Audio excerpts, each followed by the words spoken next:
silence through the night. What a thrill. I'm searching and I'll melt into you. What a fear in my heart, but you're so supreme.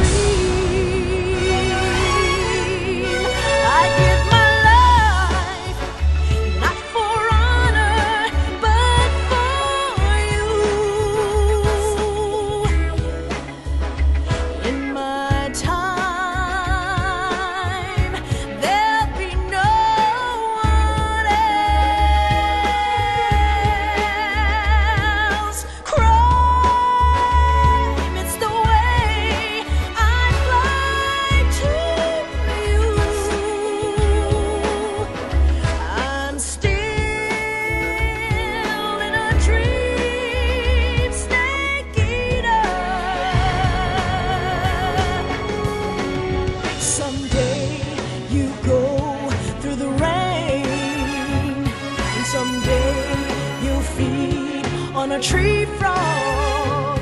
It's ordeal, the trial to survive.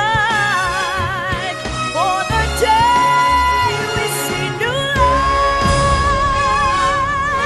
I give my life, not for honor, but for you. In my time, there'll be no one else. Crime, it's the way I fly to you. I'm still in a dream, snake eater.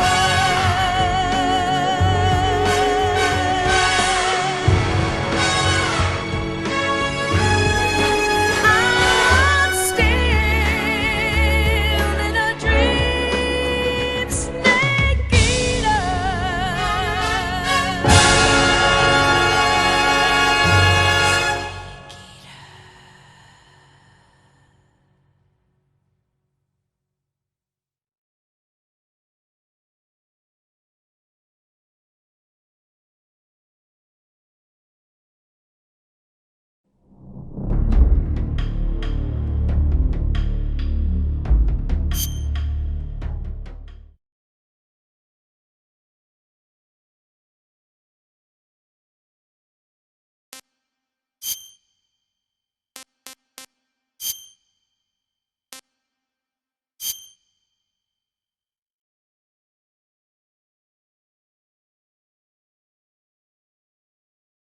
After the end of World War II, the world was split into two, East and West. This marked the beginning of the era called the Cold War.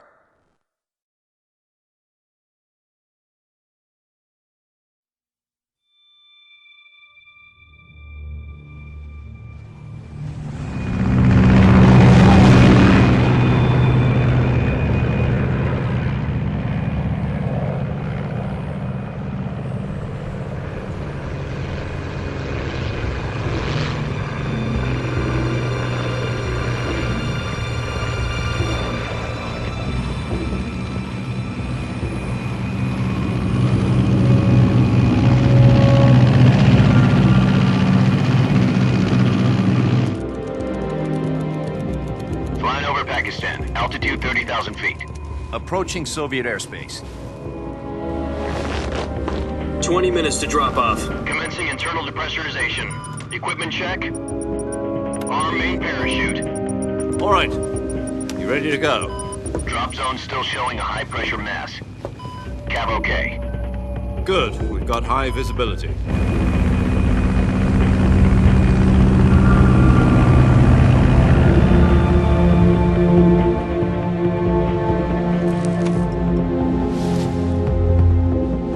Put out that cigar. Connecting oxygen hose to interior connector. Put on your mask.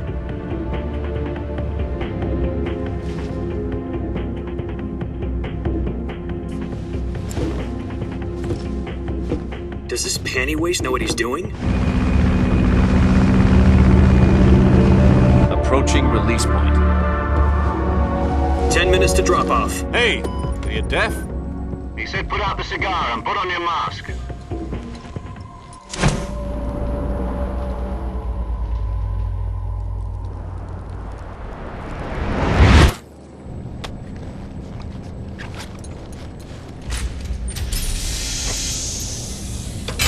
Depressurization complete. Checking oxygen supply. 6 minutes to drop off. Opening rear hatch.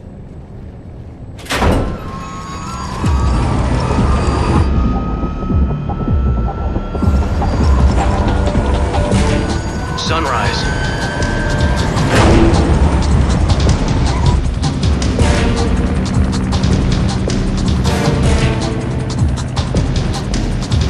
External temperature minus 46 degrees Celsius. 2 minutes to drop off. Stand up. You'll be falling at 130 miles per hour. Try not to get frostbite from the wind chill. 1 minute to drop off. Move to the rear. Activate bailout model. This is one for the history books. The world's first halo jump. 10 seconds to drop off. Stand by. Status okay. All green. Prepare for drop-off. Countdown. 5, 4, 3, 2, 1. Spread your wings And fly. God be with you.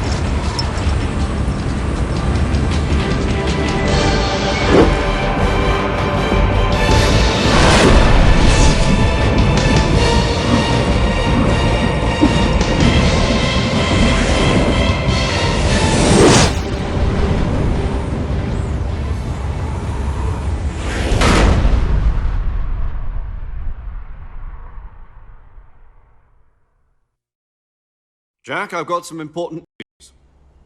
The head of the CIA has finally given us the green light for the Virtuous mission. Virtual mission? No, the Virtuous mission.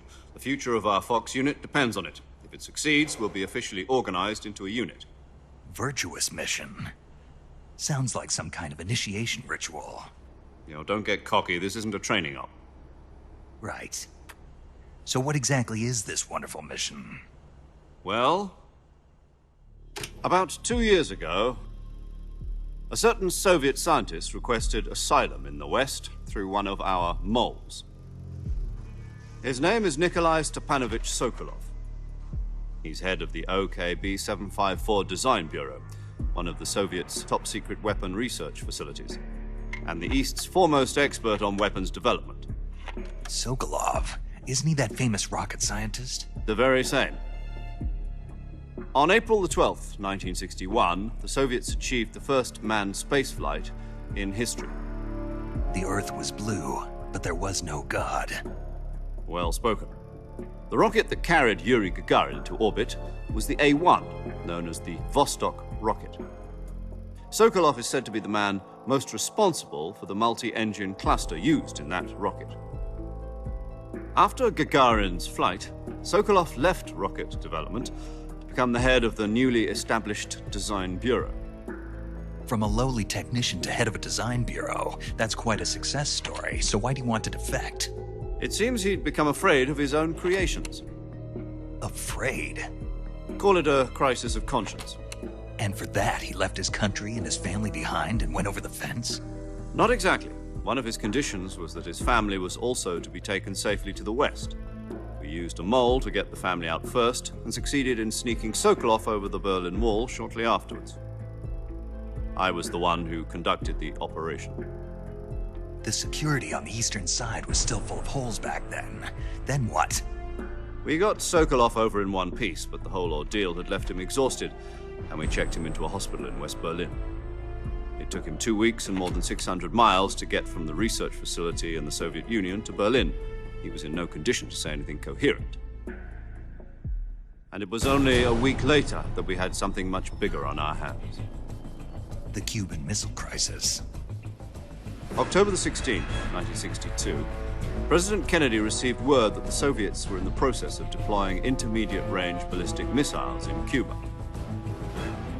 President demanded that the Soviets dismantle and remove the missiles. At the same time, he announced a naval blockade to prevent further missile shipments from reaching Cuba. But the Soviets didn't back down, instead placing their armed forces on secondary alert. Soviet transport ships carrying missiles continued on course towards Cuba. US and Soviet forces went on alert for an all-out nuclear war. Frantic negotiations were conducted through the UN's Emergency Security Council and unofficial channels to end the hair-trigger standoff.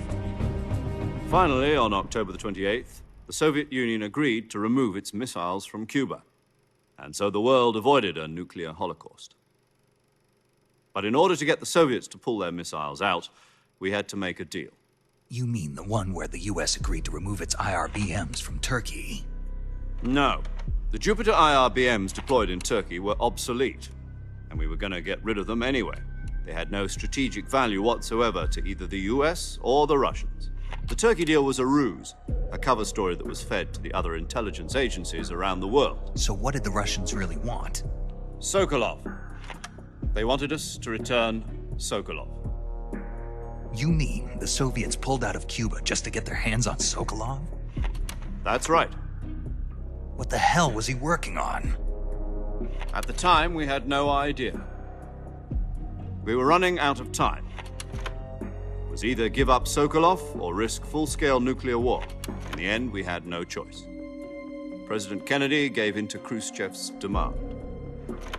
The next day, I got Sokolov out of the hospital, handing him over to agents on the eastern side.